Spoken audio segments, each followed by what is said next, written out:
dufite uyu munsi abantu bareba baza mu gihugu bakareba igihugu aho kigeze bakavuga ngo ariko ngo biriya by'abanyarwanda barimo ngo birirwa baramya ubuyobozi bwabo. Igihe badusangaga mu icumbi bakadushira mu icumbi bakishyura abatunegura bari bahari. None se niba umuntu agushize mu icumbi akakubika akakugira neza, uzaba umushyitsi w'uwagwajwe niba abantu batize imibare batsindwaga nk'imibare nkanjye nababonye bariza mugenzi wawe ngo ese umusamariya witaye ku muntu na ba balewi n'abatambyi uzatwara icya 11.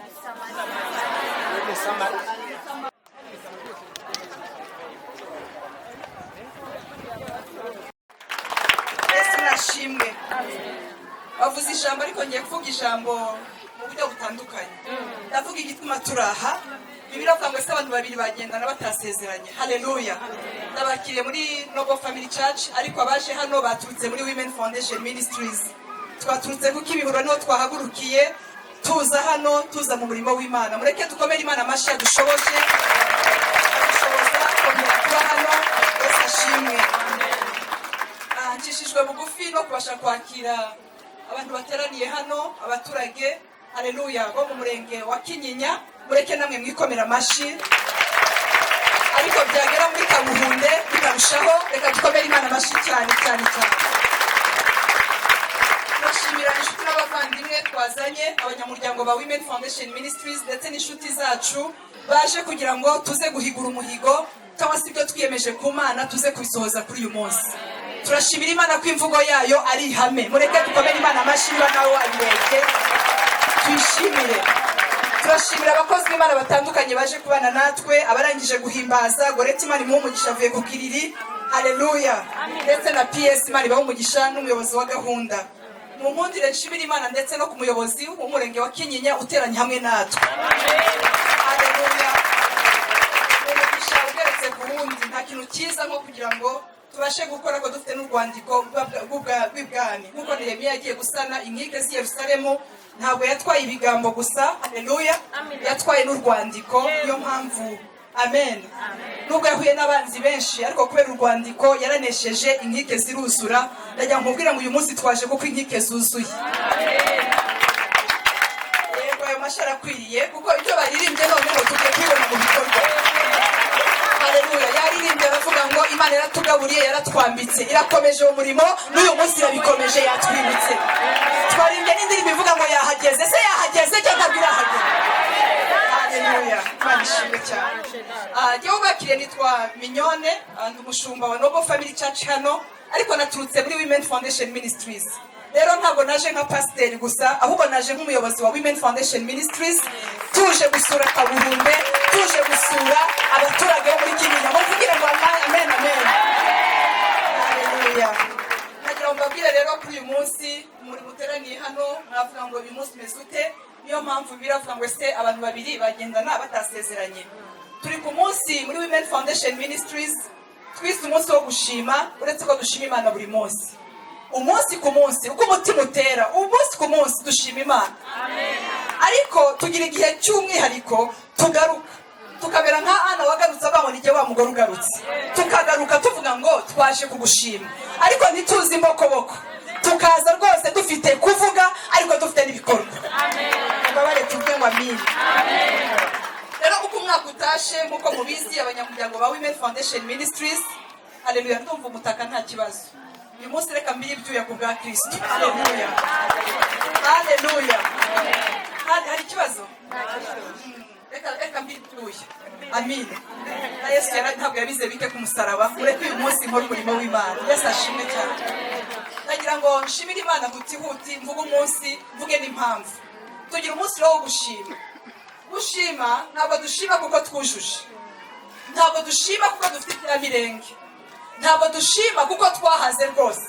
Muri iyi si turarasana n'ibyaha, turarasana n'intambara zitandukanye, dufite ibibazo bitandukanye, ariko muri ibyo bibazo byinshi dufite gushima Imana kuko hari byinshi Yesu yakemuye tutashoboraga gukemura. Niyo mpamvu iyo umuntu ashima ntareba inaha, areba mu ijuru. Ndagira ngo abaje gushima Imana barebe mu ijuru uyu munsi. Ntabwo washima Imana utekereje akawunga wabuze, ntiwashima Imana utekereje ibikombe bishaje, ariko iyo urebye mu ijuru ubasha gushima Imana. Amina. iri jambo mu cyongereza murabara ndabihuza baryita thanksgiving. Ijambo thanksgiving harimo thanks bivuga gushima, harimo na giving bivuga gutanga. Bivuga ngo ntabwo washima Imana neza udatanga, ntabwo washima Imana neza uri umugugu, ntabwo washima Imana neza uturanye n'abantu bari gupfa bawubaho uvuga ngo urashima Imana, ahubwo gushima Imana biguhesha kureba hejuru warangiza ukagaruka inaha ukavuga ngo nabo duturanye bazagubwe neza. Amina. Yesu ashima. Rero tuza gushima, dushima ku byo Imana yadukoreye, ariko nanone niyo tutashima ku byo yadukoreye dushima ku cyo Imana iri cyo, tukayishima ko yera, tukayishima ko yera, tukayishima ko mu bihiguma kwera, tukayishima ko ari Imana idacuya. Ntabwo ari ya Mana ya Rasheli yicayeho, oya, ntabwo ari ya Mana Rasheli yicayeho. Muzi ko bahunga bava kwa Labani, Rasheli yicaye ku bigirwamana by'iwabo. Imana yacu si ikigirwamana. Haleluya. Ntabwo ari ikigirwamana gifite amatwi nticyumve, ni Imana ivuga, ni Imana ireba, ni Imana ireba uko tumerewe. Mubabare tuvuge ngo Imana yarahabaye. Haleluya, haleluya. Twaje gushima Imana, turayishima ko yera, turayishima ko ari Imana ibasha no kudukuraho ariko tukaba tukiriho, turayishimiye. Rero dushima Imana muri Yohana 11:41 kugeza kuri 43 turihuta, hanyuma nze kubabwira impamvu turahangaha muri detail ariko twamenye gushima niki. Yohana 11:41 kugeza kuri 43 aravuga ngo nuko bakuraho igitare Yesu arararama. Kurarama no kureba hejuru, aravuga ati Data ndagushimiye ko unyumvise. Yageze ku gituro cya Lazaro ntiyareba mu gituro ahubwo arararama. Igihe cyose utagiye kureba ibipfuye umwuka wo kugushima Imana ukuvamo, ariko Yesu ntabwo yarebye mu gituro, ntabwo yarebye Lazaro waboze, ahubwo yarebye hejuru. Igihe kirageze ngo umuntu ushima Imana areba Imana, avuga ngo nubwo iki gituro gihari ndacyagushima. Ibibazo by'ibintu byaboze, Lazaro yaboze, ariko ndareba hejuru. Yesu areba hejuru, agira ngo aragaruka, haleluya, arahamagara ngo Lazaro vamo, Lazaro vamo, kuko Yesu yabanje gushima. Uyu munsi abawimeni kuko kuza gushima turaza gutaha byazutse.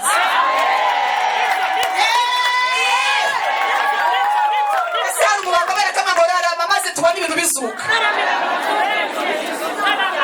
Mureke turarame mazu yubakwe, turarame amadeni yishurwe, turarame abana bari mu mutuku bawufemo. Igisubizo ni ukurarama. Mu Kinyarwanda aravuga ngo arararama, ariko mu Gifaransa aravuga ngo areba hejuru. Mu Cyongereza aravuga ngo areba hejuru. He looked up his eyes. Haleluya. Areba hejuru. Yibagirwa ibiri hano, yibagirwa Lazaro. Ntabwo mbabwira ngo situation ya Lazaro yari ikomeye. Lazaro ntabwo yapfuye gusa, yabanje ararwara, arapfa, ariko ntabwo yapfuye gusa, yarashinguwe. Ariko we ntabwo urashingurwa. Iramugeza ngo ufite ibibazo ntabwo urashingurwa. Shaka n'abari hano babibwira uti nubwo ufite ibibazo birenze ntabwo uragira uteka, ariko abantu batarashingurwa bavuge ngo Amina aranze. Turashingurwa pastor amariyone, twararwaye ariko ntabwo twapfuye. Ariko Lazaro yaraciye ahantu hatatu, yararwaye, arapfa, arashingurwa, ariko Yesu ntabwo yagize ubwoba bwo kurarama. Haleluya. Amaze kurarama yewe aravuga ati Data ndagushimiye. Ntabwo yavuze ngo Data ndagusabye, yavuze ngo Data ndagushimiye. Nta nubwo yavuze ngo turagushimiye. Gushimira ntabwo ari ibintu bya tu, ibi gushimira ni nda. Gushimira ni nda. Ntabwo navuga ngo nubwo turagushimiye, ahubwo minyone ndagushimiye, kuko hari amarira wampojeje nubwo family church idahari, hari wampojeje abaturanyi badahari. Ndagushimiye. Ndagushimiye mwami w'abantu. Data ndagushimiye kuko unyumvise. Ese bene data ko yavuze ngo aramwumvise yari yazutse? Ntabwo yari yazutse, ariko yarashimiye, aravuga ngo ndagushimiye kuko unyumvise. 42 abanga ubwanjye nari nzi yuko unyumva iteka, ye nari mbizi rwose, ariko ni kugira ngo abaturage nabo haleluya bamvuge ngo amina cyane. Ubwanjye nari nzi ko yuko unyumva iteka, ibi nari mbizi, ariko mbivugiye kubw'abantu bangose. ngo bizere ko ari wowe wantumye. 23 amaze kuvuga ibyo arangurura ijwi rirenga ati Lazaro sohoka. 24 uwari upfuye arasohoka. Ndashimira Imana ko muri Kinyinya uwari upfuye asohoka. Abanyakinyinya bavuze ngo amina ko. Abanyakagugu bavuze ngo haleluya. Umuyaga w'Imana muri Kagugu. Uyu mugabo Lazaro ntiyarwaye gusa. Rero yarapfuye, amaze gupfa arashingwa. Niho ndihuta kugira ngo mvuge uyu munsi ndavuga, urabona ko navuze nanditse kugira ngo ibintu byose bigende neza. Amen. Ariko Yesu haleluya abasigira inshingano nshaka kubabwira. Amaze kuzuka aramuhamagara avayo, abasigira inshingano yo kumuhambura. Noble Family Church twaje nka Women Foundation, Kinyinya twaje nka Women Foundation kugira ibyo duhambura. Guhambura ni niba hari ushonje ahage, niba hari wambaye ubusa yambare. Igihe kirageze ngo abantu bahambura abandi. Twebwe ngo Imana uzamanuka uhambura abantu, ntabwo Imana izamanuka haleluya ngo yigisha abantu kwihandura imvunja, nitwe tuzahagara tukabyigisha. Tugiye bamina ariko ntabwo Imana izava mu ijuru bitanga akawunga, izazura nirangiza itegeke minyone, izazura nirangiza itegeke aba women. Mugende aba women mujye guhambura. Twaje guhambura. Bizafite ubushobozi tubufite. Twaje kugira dute guhambura. Ariko ikintu cyasekeje nuko natwe turi imbohe zifite ibyiringiro. Dutandukanye n'izindi mbohe, turi imbohe zifite dutandukanye n'izindi mbohe. Kuko umuntu yakureba atari kose uratanga akabunga wowe urakihaye. Ariko turi imbohe zifite ibyiringiro. Igituma tubasha kwigomwa natwe ibyo tudafite tukabiha abandi. Nuko dufite iki?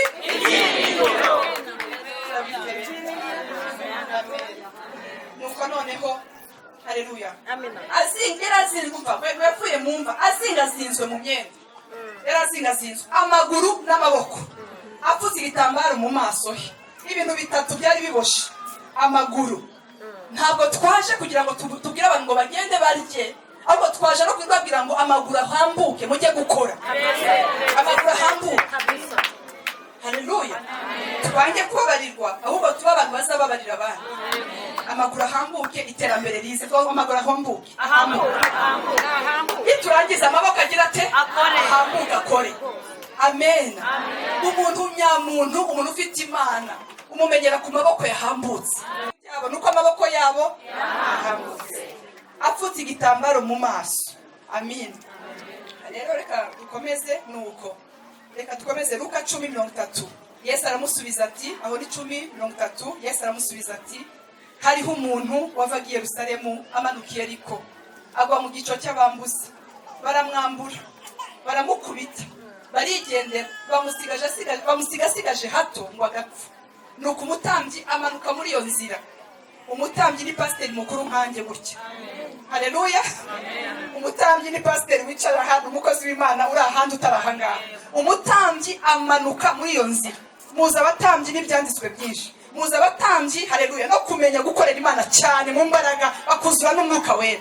Ariko umutambyi amanutse muri iyo nzira ngo yari inzira imanuka cyane uva Yerusalemu ujya Yeriko. Ariko umutambyi ahanyuze yinyuriraho, amubonye arakikira disi. Gukikira sitwo mu byumva. Mu zindi ndimi amubonye yambuka umuhanda. Ko mpamvuye ngo yambuka umuhanda. Ati singize gute sinishoboreye. Imana ishimwe ko hano hari abantu batagiye kwambuka umuhanda muhanda bahunga ibibazo. Ariko hari abantu bagiye kuza gukemura ibibazo by'abantu. Amina. 32 umulewi nawe ahageze nawe abigenza cyo, amubonye arakikira arigendera. Ariko umusamariya wari mu rugendo nawe, numva yari mu rugendo bene data. Ni nk'uko twahura ndi muri transit. Biragoye kugira ngo umuntu areke urugendo yite ku muntu ubabaye. Amen. Biragoye kugira ngo umuntu yigomwe. Haleluya. Ikintu cyakamusunitse ukwezi ariko yite ku muntu ubabaye. Ariko yari mu rugendo nawe amugeraho, amubonye amugirira impuhwe. Imana itanga abantu bafite impuhwe. Impuhwe ntabwo ari abadayimoni. Nyanumva kenshi abantu bafite impuhwe bagiye mbibona no mu madini. Burya idini ni hatari, idini ritandukanye n'itorero. Amina. Bafata abantu bafite impuhwe nkaho ari abanyantege nke, nkaho wenda disi we yo disi bano bantu ntibashoboye guhanura ntibigire muri sosiyete ariko nahanura narangiza nkatanga nahanura narangiza nkambika abantu narahanura narangiza nkakora iby'ubutwari kugira impuhwe ntabwo ari abazimu kugira impuhwe ntabwo ari intege nke ahubwo kugira impuhwe ni ubumuntu bene data igihe kirageze tugire ubumana ko tubuhuze n'ubumuntu kugira ngo tubashe gushima Imana neza nuko aramwegera amupfuka inguma aramwegera amupfuka inguma amwomoza amavuta ya elayo na vino iyi ni vino yitwa urukundo rw'Imana amushyira ku ndogobe ye ni nka vewiti yawe ni nka gikumi yawe ni nka ravafo yawe ni nka ya voitire yawe nubwo n'isunika isa nk'ishaje ariko n'indogobe yawe rati ariko amushyira ku ndogobe ye amujyana mu icumbi ry'abashyitsi ndagira ngo mbabwire ngo iyi si turimo ni icumbi ry'abashyitsi ryama muri etaje nziza ariko umenye kuri mu icumbi ry'abashyitsi aha hantu turi hano turi abashyitsi ariko iyi si tuzayivamo turi mu icumbi ry'abashyitsi ariko aramujyana amutwara mu icumbi ry'abashyitsi aramurwaza mureke turwarize abantu muri iyi si bukeye bwaho yenda idenariyo ebyiri aziha nyir'icumbi ati umurwazi kandi ibyo uzatanga byose birenze ku byo ngusigiye nzakwishura ngarutse ariko wagize umuntu umbwira ngo tanga Yesu azakwishura agarutse nagaruka ntabwo tuzahemberwa inaha bene data tuzahembwa inshuro 100 tukiri hano mu byiza dukora ariko nitunagenda haleluya hari ibirarane Yesu azakuramo ibirarane umvugire ngo Yesu azakuramo ibirarane nibande bibuka umugabo w'umukozi w'Imana wakoranaga na Elisa wasize amadeni asiga umugore mu bibazo haleluya ariko nubwo yagiye umugore ideni ryarishuwe n'umuryango wubaho nabe barabaho kuko Bibiliya migati bavuga ko ari Obadiya wa undi wabaga ibwami kwa Ahabu yitaye ku bahanuzi akabashira muri kave akajya bagaburira bivuga ko yajyaga kwibutika agafata ideni ariko kuko yakoze imirimo yo kwita ku bantu b'Imana kuko yakoze imirimo ihesha Imana icyubahiro amadeni yarishuwe nyuma Elisa yarasenze mwibito amavuta ariyongera ajya mu bidomoro kugeza igihe umugore yishura imyenda yose asigarana n'ibimutunga mu rugo rwe agaciro n'amavuta yamugeze ngo nagaruka azakwishura haleluya none ndarangiza murambara ndavuga nk'umufilozofi uyu munsi kuri 33 na 6 na 37 none utekereza ute muri abo batatu ninde wabaye mugenzi uwo waguye mu bambuzi aramusubiza ati nuwangiriye impuhwe nuwamugiriye impuhwe niwe wabaye inshuti ye dufite uyu munsi abantu bareba baza mu gihugu bakora igihugu aho kigeze bakavuga ngo ariko ngo biriya by'abanyarwanda barimo ngo birirwa baramya ubuyobozi bwabo igihe badusangaga mu icumbi bakadushira mu icumbi bakishura abatunegura bari bahari none se niba umuntu agushize mu icumbi akakubika akakugira neza uzaba umushyitsi w'uwagwajwe niba abantu batize imibare batsindwaga nk'imibare nkanjye nababonye bariza mugenzi wawe ngo ese umusamariya witaye ku muntu na ba balewi n'abatambyi uzatwara icya 10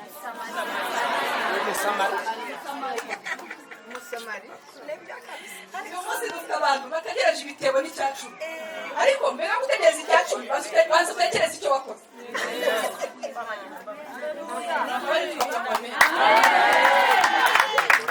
aho gutegereza amafaranga mu kibo ntatinda ndaza abantu mu macumbi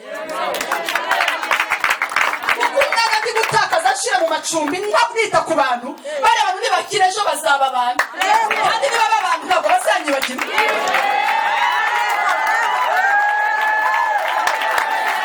ese hano ratamutumvise hariya hirya mwabyumvise biramugeza ngo tuzakomera ariko ibi bihe ntabwo tuzabyibagirwa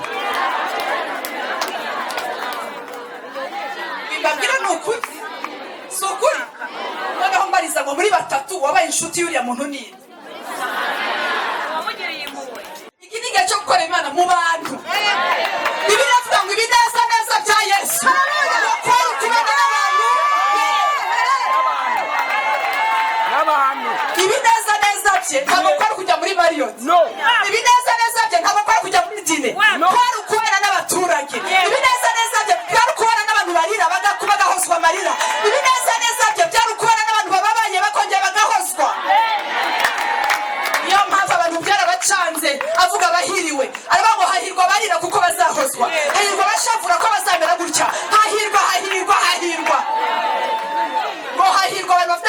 umutima inzira z'igisiyoni mwambwiye ngo hahiriwe nabo ngabo. None se aho kugira ngo ushore mu barakaye ntabwo washora mu bahiriwe? Ngo abahiriwe ni bande?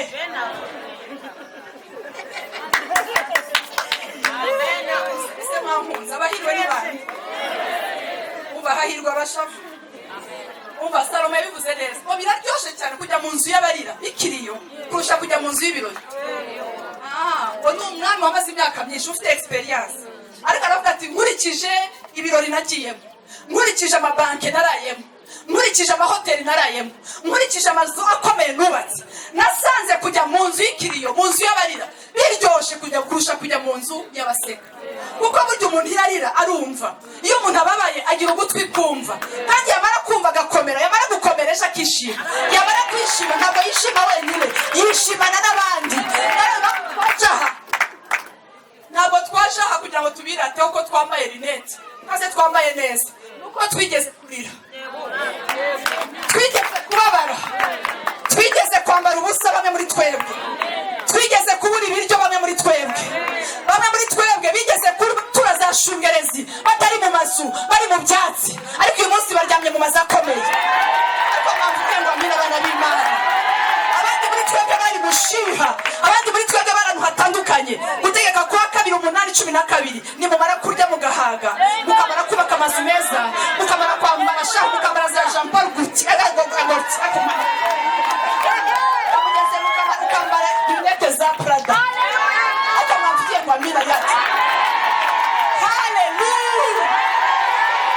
Numara kwisiga amavuta akagufata, numara gutambuka muri Kigali bikemera, numara uri muri Vewiti Binyo uramenye uzibu Kigali ryo ku Kabeza.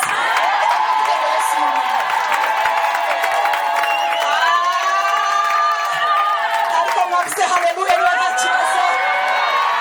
Haleluya. Uramenye uzibuke.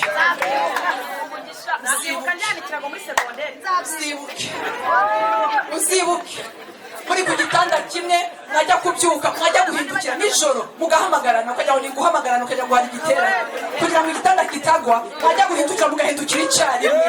Ariko mwamvuge ngo Yesu ni umwami.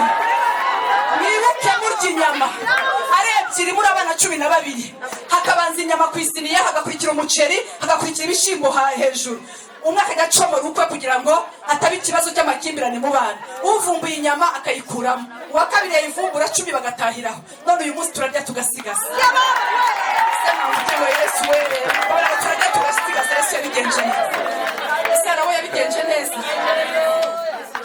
Turarya tugasigasa. Uyu munsi dufite ijambo. Aho tugeze baravuga ngo uraho nyakubahwa. Agaciro ni amavuta. Agaciro ni amavuta. Uyu munsi aho tugeze ni ukuri turashima. Ntacyo mushinja umwami wanjye. Amen. Amen. Mwibuke Yesu ararama, hari agahungu kukanyuza aho muri Yohana 6. Agahungu kari gafite imigati 5 ngo n'amafi 2. Hanyuma umugabo witwa Andereya n'undi ntumwa za Yesu bari abanderera mu matorero barahari. Andrea arareba aravuga ati ariko se ibintu murabona biri buhaza abantu bose, ibi bintu kwe ibintu minyona azanye n'abantu abagore nk'ababinzobe bangana gutya bazana kamyoneti imwe wituvangira. Yesu arabitubura. Yesu mwera bageragezaga yarazi uko agira gute uko ari mubigenza, uko azabigenza muri 2020 arabizi.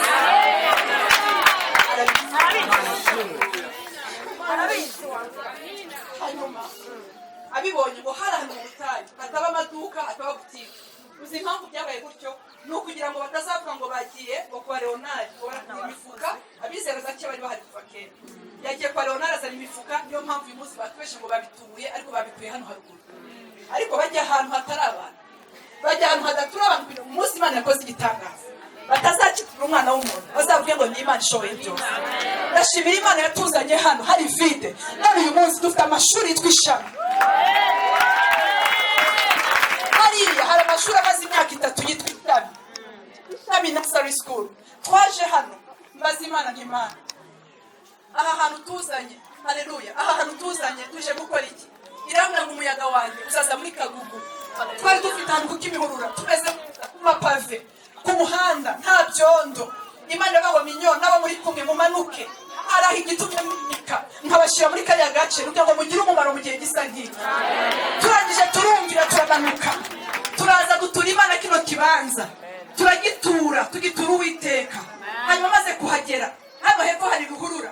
Imana irambwira ngo reba iriya ruhurura, iyo imvura iguye sohoka urebe turiya twana. Niza kugira iyerekwa bemera iyerekwa mbona akana gasa nkaho kamanutse muri ruhurura hano hanze, imvura yaguye ababyeyi badahari, harimo abasinze, harimo abagiye kwishugurikira, mbona utwana tumanuka. Imana irambwira ngo dore icyo nakuzaniye kugira ngo ubashe gutunganya ibyo bisigaye bidatunganye.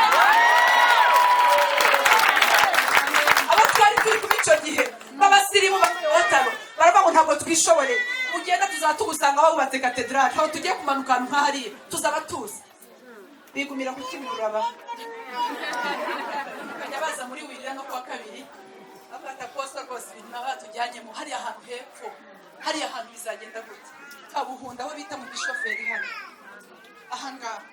Tumaze kuza Imana iradushoboza dusana inzu y'Imana. Twumvaga ntako tutagize mu gushima, twumvaga bihagije, ariko Imana ireba isanga ntibihagije. Uko umwuka ukomeza ugatera niko natwe tutagomba kureka gukomeza gukorera Imana nk'uko bikwiriye. Amina. Nuko noneho uyu mwaka nk'uko umwaka wa 13 tuje muri Thanksgiving, twagiye ahantu hatandukanye mu myaka 13 ishize. Twasuye ingabo zamugariye ku rugamba, twagiye hano muri Gasogi ahantu hari abantu bari basigajwe inyuma n'amateka. Uyu munsi yarubakitse, uyu munsi ni hazima, ntabwo ari twe twahubatse, twe twatwaye utuntu twacu duto, ariko nyuma abagiye nyuma yacu bari abanyembaraga barahasana, none uyu munsi harasanitse. Imana irambwira ngo nujya ahantu ntukiringire ibyo utwaye, kuko ibyo utwaye n'ibikeya na bagenzi bawe, ahubwo mujye mwiringira ijambo muhasize, kuko iryo jambo muhasize rizajya ribyara ibindi. Ndashimira Imana ko ahantu hose twanyuze mu myaka 13 uyu munsi hameze neza, turashima Umwami Imana. Hanyuma rero muri 2019 turasaba Imana, tumaze imyaka 2 turi ahangaha nyakubahwa n'abandi bose muri kumwe, turi ahangaha dufite center imaze imyaka igiye mu mwaka wa 2 twakira abana mu kwezi kwa 2 kugeza mu kwezi kwa 9, mu kwezi kwa 9 no mu kwa 2 kugeza kwa 10, hanyuma kwa 11 kwa 12 kwa 10 kwa mbere ababyeyi babitaho bakajya kuruhuka. Nuko rero Imana iratubwira ngo mwite ku bantu mugabura abana, ariko dusanzwe tugabura. Iyi myaka 13 Women Foundation Ministries imaze, bajya bavuga ngo mujye kuba umupasita ugabura. Ashimira Imana,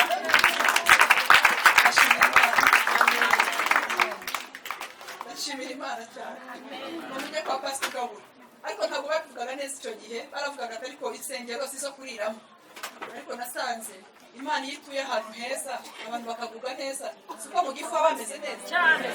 Bariza mugenzi mwumva bidakora rati Yesu ashimira. Ibikora ibihura mama Lionel Imana ndiye gusanyika kubaserera ku munsi umeze neza, birakora. Dushimira Imana yo kubyara muri iyi myaka 2, kuko ngo ni imyaka 2 twagiye inshuro 2 abana twakira muri center, tubifashijwemo n'ubuyobozi, kuko ni partnership y'ubuyobozi. Bari basanzwe aho babikora n'uyu munsi baracyabikora, sinzi ko mubizi. Akarere gatanga amata, gatanga ibiryo, imirenge se, ariko nanone kuko tutagomba kubibarakera, tugomba gufata muri bya bindi bafite bari 90%, tibura tugafata 2%. Tubaho natwe Mana uturebe natwe, twe kubitorero rivuga mu ndimi gusa tutita kubababaye. Haleluya. Noneho nabo baratwemerera, kuko ntabwo abantu bose baje gukora bazana igitekerezo cyiza gisukuye, kuko hari abandi baba bafite ibitekerezo byabo cyose kwishakira inyungu, cyose kwishakira abaterankunga mu bundi buryo, atari umutima wo kugira ngo bazamure abantu. Ariko Imana yo mu ijuru irabizi yuko iyi myaka 2 uwo nguwo abaterankunga wenda bazi, ariko ni Noble Family Church na Women Foundation Ministries babashije gukora ibyo bintu tudafite abazungu bo hanze, ko twasanze ari twebwe bazungu, kuko perezida ari bavuga ngo twiha agaciro. Mureke dukomere Imana amashyi ko yabishoboye. Hanyuma unageze mu ijambo nyine y'diplomate, urabona nagerageje kuba umuyobozi mwiza, Imana ishimwe cyane. Nuko noneho urabona nagerageje kwitonda neza. Amina amina, twese babicyubahiro. Nuko noneho tuza gutangira by faith. Dutangira gutunga ngo n'abantu benshi, ariko nshuti yanjye no gutunga abana 3 mu rugo rwawe umwaka ntabwo bihendutse, ariko gufata abana sibyo muri icyo gihe abantu bageze kuri 30 ubu ngubu tumaze kwitaho, amen. N'abandi baza bakazana n'ababyeyi babo buri wiki ahangaha, n'abandi batandukanye, tukabasha kubikora, tukabyubaha, tukabagaburira, tukabakora creche, ni nka creche, tukabasasira, abamama bacu bakaza bakabitaho. Haleluya, amen. Yesu ashimwe. Iyi ivuga neza koko. Yesu ashimwe. Tukabasha kubitaho, tukabasha gukora ibyo bikorwa, ugafata abana mukabakira buri munsi saa 2 za mu gitondo cyangwa se saa 1 bikageza saa 5 z'amanywa, mukabagaburira, amapamperse akora, abana bafite ibibazo byo mu mutuku bakazataha ari bazima bameze neza. Ni gushima Imana. Abo twagiye kwakira bafite ba nyina babataye babasigira ba nyirakuru, umukecuru akaza atwaye umwana, nyina yaramutaye. Ibyo bintu byose tugenda tubireba, turavuga tutariko kugaburira. Leta nibyo yakoraga hariya ruguru muri minisante, nibyo bakoraga, kubaha n'umunsi ku munsi barabikora, babaha amafu bakajya kuyagurisha, babaha amata bamwe bakayagurisha. Turavuga ntabwo turarera neza. Kwita ku bana ni ikintu kimwe, ariko ni gute twakora, haleluya, tugasana aho dufite. Hari aho dufite, ariko mu ho dufite hubatse tugasana mu igikoni. Noneho cyane tuhamagara n'abagore ba nyina, tukabahugura, tukabigisha, kugira ngo igihe abana batashe ntibazagaruke mu mutuku, ahubwo tuzafata abandi, ariko babandi twarekuye bakize ntibazagaruke barwaye. Yego, dusanga abo bamama tugomba kubigisha bagahindura imitekerereze. Bamara guhindura imitekerereze, haleluya, tukabigisha gukora, tukabigisha ko nta wundi muntu uzamenya umwana wawe nubwo namufata umwana, ariko n'umwana wagiriye ku gise wibyariye. Tubigishe kugira impuhwe z'abana babo, haleluya.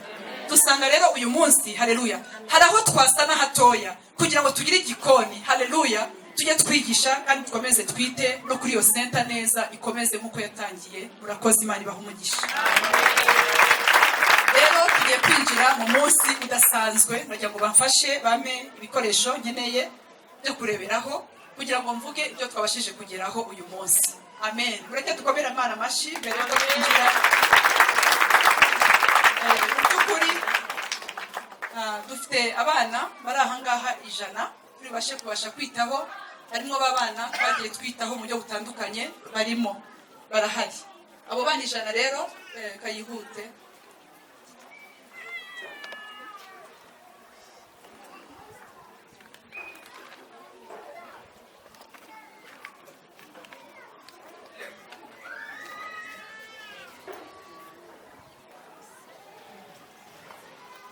Amazina sinibashe kuyakenera cyane.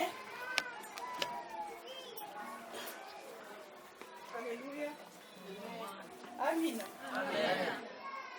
Ya, dufite iyi liste nyakubahwa executive, reka tuyibereke. Reka dukomere Imana amashyi.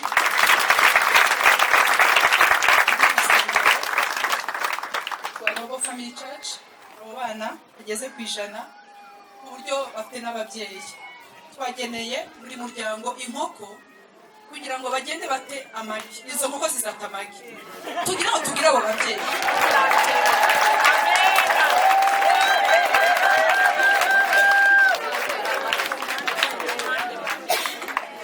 Tugira abo babyeyi ko inkoko yitayiki igi rimwe gusa ibasha kugufasha, igafasha umwana, rikongera kuryo isanzwe, rikagira icyo rikora kugira ngo umwana ave mu mutuku. Murabyumva? Ariko byaba bimwaje kubona inkoko, wamara kubona inkoko ugahita ugenda ukayigurisha kugira ngo uyirye. Haleluya. Birababaje cyane ko ikibazo cyo mu mutuku nasanze atari ikibazo cy'amafaranga make, ni ikibazo cyo kutita ku bintu somehow. Uramba barambivuge neza ko nabibonye.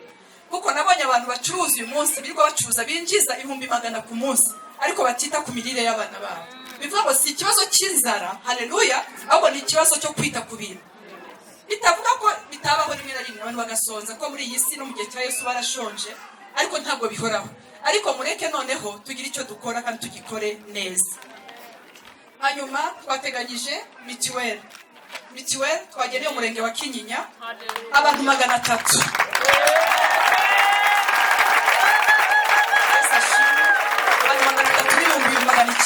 Twageneye abantu 300.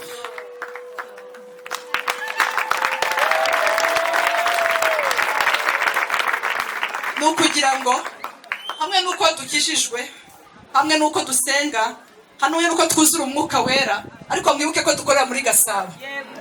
Yenda umuturage wa Gasabo, namwe muri abanyagasabo bene data. Women Foundation ukuntu tuhagirira amarira tukahabohokera, turi muri Gasabo. Hano turi muri Gasabo. Kabuhunde muri hehe? Kinyinya iri hehe? Tugomba kurangiza ikibazo cya mituweli muri Gasabo. Byanze bikunze cyane. Mugabane tuvuge tukobera Imana amashyi cyane. Hanyuma dufite n'ibindi. Dufite imatera zigeze kuri 30 twageneye center kuko dushaka kongera abana, kuko center uko yari isanzwe turifuza kuva mu bwiza tujya mu bundi. Dufite imatera 30 zaje, mureke dukomere Imana amashyi ziri hariya. Haleluya. Dufite ibikoresho by'igikoni, haleluya. Dufite bigezweho bidasanzwe, amen. Amakwiziniere, amafrigo, ya ibyuma bigabura byateza intege birasi. Abizo umubwira ngo Yesu ni umwami. Aba women bakomeye Imana amashyi ko yakoresheje ibirasi. Haleluya. Kugira ngo ejo abana tutazajya kuri fourchette, haleluya, zigwingese vuba kuko nabwo harimo ingaruka za kanseri. Kugira ngo ibintu bibe byiza cyane, tugomba gukorera Imana muri excellence, tukayikorera muri smartness, tukayikorera mu buryo busukuye, kandi twatura Imana tukayitura ituro rishitse, nayo yarangiza igahita itwemerera. Haleluya. Nagira ngo badufashe babihute. Hanyuma nanone hariho izo nyine nka echantillon, ariko baraza kuyidistribuwa nyuma. Izo matera zirajya muri center igiye gukomeza hano. Reka dukore echantillon, mukore echantillon gusa. Barebe ibi ni byinshi cyane, ibijya bikarito byose mubona, zamura barebe.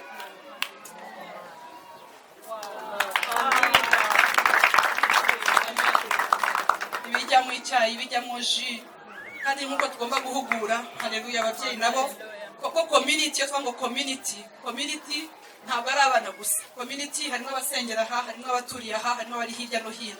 Community no kugira ngo twigishe abantu imirire myiza, kurya neza si ifiriti. Tazamera nk'abantu babajije umuceri ngo wa muceri we ngo waragiye hehe. Yesu ashimwe cyane. Ya myenda twavuze ngiyi twageneye ababyeyi bamwe bafite abana, haleluya. Harimo bamwe bamaze iminsi baza kwigishwa ahangaha kwa kane, ariko twagenye kugira ngo tuzarebe muri bo bakeya abazahabwa imyenda, kuko tuzatanga nk'uko abantu bakenye. Ntabwo twajya guha umuntu inkweto 10 afite 100, ahubwo twahuta zifite ngibi twabizana. Amen. Vanamo na urebe une echantillon. Mukora igisirikare vuba vuba. Rero barazana ibyo hasi byabyo, kugira ngo juste ntawabivanamo kuko hagize igitakara kubidemonta byatugora. Amina. Amen. Ikindi nanone turaza gusaba abayobozi n'abandi bantu bake babibwiwe, haleluya, kugira ngo dusige abantu bamwe hano, tumanuke tujye kwerekana uruhande igikoni kiri kugira ngo babashe kukireba, tujya kubitegura. Ntabwo turi gushyiraho byose, ni nka echantillon, hanyuma tureta tugaruka. Kugira ngo dusabe umuyobozi nanone w'umurenge n'uw'akagari kacu, haleluya, n'abandi bahari, n'abashinzwe imirire, abantu bose bari mu nzego baze tugende tumanuke.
imana amashyi rwose.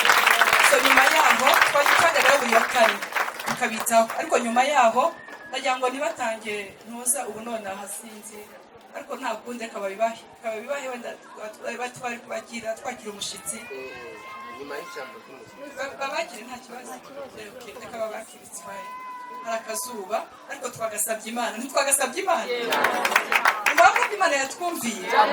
ndagira ngo nakire Gladys mbere yo kwakira ijambo rikuru. Gladys ni umudamu nyakubahwa executive. Rero tugiye kubaka ntabwo ari ukubaka, guhingira uturima tw'igikoni. Ahangaha tugeze kuri 10 na tungahe, twabonye inkunga y'amadolari 1000 kuva mu banyamuryango, amadolari 1000 azabasha gukora uturima tw'igikoni. Mureke dushimire Imana nayo